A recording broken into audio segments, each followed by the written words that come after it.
ಮಹಾಭಾರತ ಅಂದ್ರೇನೆ ಶಾಪಗಳ ಕಥೆಗಳು. ಆದ್ರೆ ನಾವು ಇವತ್ತು ಮಾತಾಡಕ್ ಹೊರಟಿರೋ ಶಾಪ ಅದು ಬೇರೆನೇ ಇದೆ. ಇದು ಯೋಧರ ಕೋಪದಿಂದ ಬಂದಿದ್ದಲ್ಲ, ಬದಲಿಗೆ ಒಬ್ಬ ತಾಯಿಯ ಎದೆ ಒಡೆದ ದುಃಖದಿಂದ ಹುಟ್ಟಿ ಒಬ್ಬ ದೇವರನ್ನೇ ಮಂಡಿಯೂರುವಂತೆ ಮಾಡಿದ ಶಾಪದ ಕಥೆಯಿದು.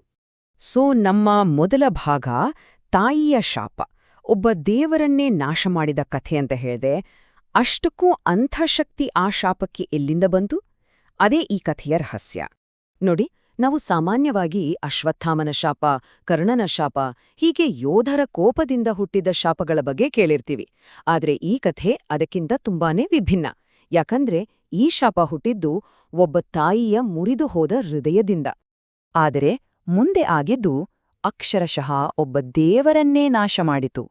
ಒಂದು ಶಾಪಕ್ಕೆ ಒಬ್ಬ ದೇವರನ್ನೇ ನಾಶ ಮಾಡೋ ಶಕ್ತಿ ಇರುತ್ತಾ? ಹಾಗಿದ್ರೆ ಆ ತಾಯಿ ಯಾರು? ಆಕೆಯ ದುಃಖಕ್ಕೆ ಅಷ್ಟೊಂದು ಅಗಾಧವಾದ ಶಕ್ತಿ ಬಂದಿದ್ದು ಹೇಗೆ? ಹಾಗಿದ್ರೆ ಬನ್ನಿ ನೋಡೋಣ. ರಾಣಿಯ ತ್ಯಾಗ. ಆ ತಾಯಿ ಬೇರ್ಯಾರೂ ಅಲ್ಲ, ಗಾಂಧಾರಿ.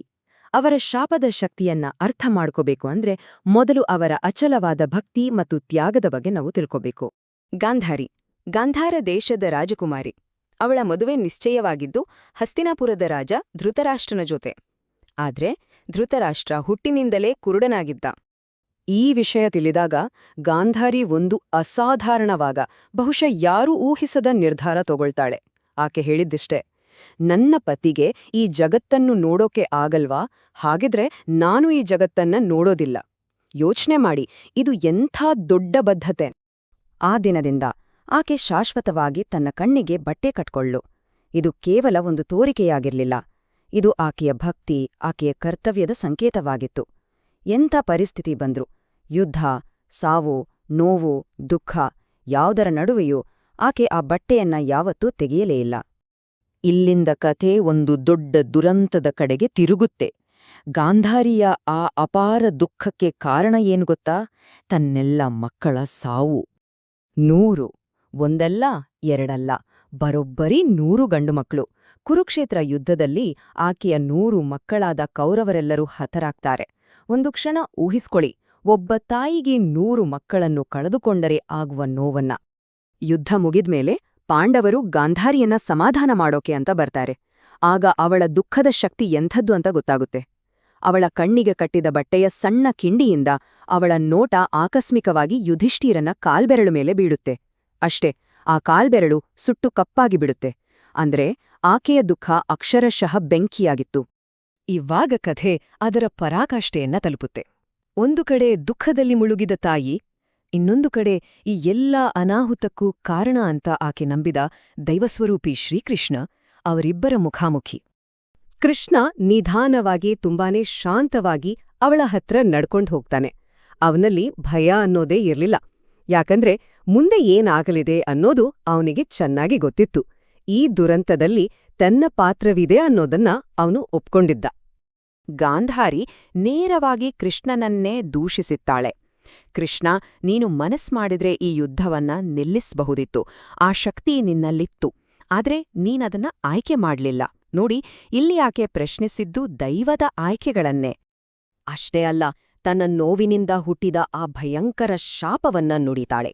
ಇದು ಸೇಡಿಗಿಂತ ಹೆಚ್ಚಾಗಿ ಒಂದ್ರೀತಿಯ ಪ್ರತಿಫಲವಾಗಿತ್ತು.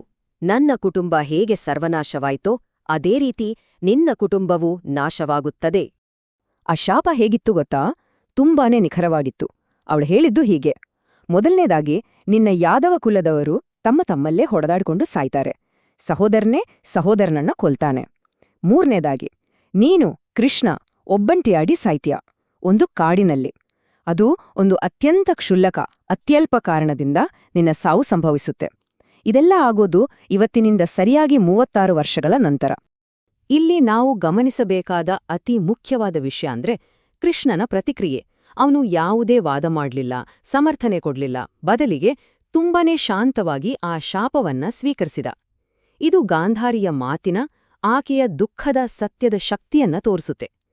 ಕೃಷ್ಣ ತಲೆಬಾಗಿ ತಥಾಸ್ತು ಅಂದ, ಅಂದ್ರೆ ಹಾಗೆಯೇ ಆಗಲಿ ಅಂತ.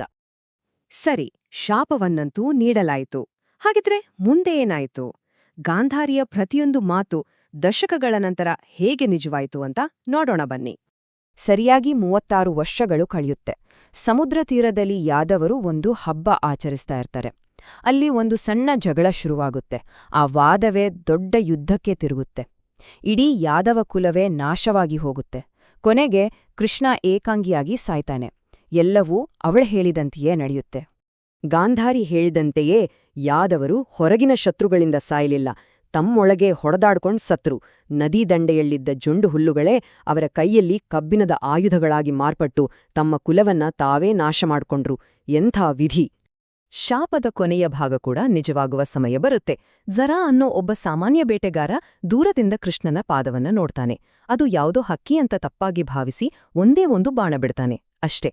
ಆ ಮಹಾನ್ ದೈವ ಒಬ್ಬ ತಾಯಿಯೇ ಶಾಪದಂತೆಯೇ ಒಬ್ಬಂಟಿಯಾನಿ ತುಂಬಾನೇ ಸದ್ದಿಲ್ಲದೆ ಈ ಲೋಕವನ್ನ ತ್ಯಜಿಸುತ್ತೆ. ಹಾಗಿದ್ರೆ ಈ ಇಡೀ ಕಥೆ ಹಿಂದಿರೋ ನಿಜವಾದ ಅರ್ಥವಾದ್ರೂ ಏನು? ಇದು ಕೇವಲ ದ್ವೇಷದಿಂದ ಹುಟ್ಟಿದ ಒಂದು ಸೇಡಿನ ಕಥೆನಾ? ಖಂಡಿತ ಇಲ್ಲ. ಅದಕ್ಕೆ ಉತ್ತರ ಸ್ವತಃ ಗಾಂಧಾರಿಯ ಮಾತುಗಳಲ್ಲೇ ಇದೆ. ನೋಡಿ, ಗಾಂಧಾರಿಯೇ ತನ್ನ ಶಾಪದ ಬಗ್ಗೆ ಸ್ಪಷ್ಟನೆ ಕೊಡ್ತಾಳೆ. ಅವಳು ಹೇಳಿದ್ದು, ನಾನು ಕೃಷ್ಣನನ್ನ ದ್ವೇಷದಿಂದ ಶಪಿಸಿಲ್ಲ, ನಾನು ಅವನನ್ನ ಸತ್ಯದಿಂದ ಶಪಿಸಿದೆ. 100 ಮಕ್ಕಳನ್ನು ಕಳ್ಕೊಂಡ ಒಬ್ಬ ತಾಯಿ ಏನು ಮಾತಾಡದೆ ಸುಮ್ಮನೆ ಇದ್ರೆ ಅವಳು ತಾಯಿಯೇ ಅಲ್ಲ, ಅವಳೊಂದು ಕಲ್ಲು. ಇದು ಆಕೆಯ ಅಸಹನೀಯ ದುಃಖದ ಸತ್ಯದ ಅಭಿವ್ಯಕ್ತಿಯಾಗಿತ್ತು. ಮತ್ತು ಇದೇ ಈ ಇಡೀ ಕಥೆಯ ಸಾರಾಂಶ. ಧರ್ಮದ ನಿಯಮದ ಮುಂದೆ ಯಾರೂ ದೊಡ್ಡವರಲ್ಲ. ದೇವತೆಗಳೇ ಆಗಿರ್ಲಿ, ಮನುಷ್ಯರೇ ಆಗಿರ್ಲಿ, ಪ್ರತಿಯೊಬ್ಬರೂ ತಮ್ಮ ಆಯ್ಕೆಗಳ ಪರಿಣಾಮಗಳನ್ನ ಎದುರಿಸಲೇಬೇಕು. ಗಾಂಧಾರಿಯ ಶಾಪ ದೈವಿಕ ಶಕ್ತಿಯನ್ನೇ ಪ್ರಶ್ನಿಸುವಂತೆ ಮಾಡಿತು. ಆದರೆ ಮಹಾಭಾರತದಲ್ಲಿ ಇನ್ನೊಂದು ಆಘಾತಕಾರಿ ಘಟನೆಯಿದೆ. ತನ್ನ ಜೀವನ ಪೂರ್ತಿ ಧರ್ಮದ ಮಾರ್ಗದಲ್ಲೇ ನಡೆದ ಧರ್ಮರಾಯ ಅಂತಾನೆ ಕರೆಸ್ಕೊಂಡ ಯುಧಿಷ್ಠಿರನಿಗೆ ಕೊನೆಗೆ ನರಕ ಪ್ರಾಪ್ತಿಯಾಯಿತೆ. ಇದರ ಹಿಂದಿನ ಕಥೆಯನ್ನ ಮುಂದಿನ ಭಾಗದಲ್ಲಿ ನೋಡೋಣ.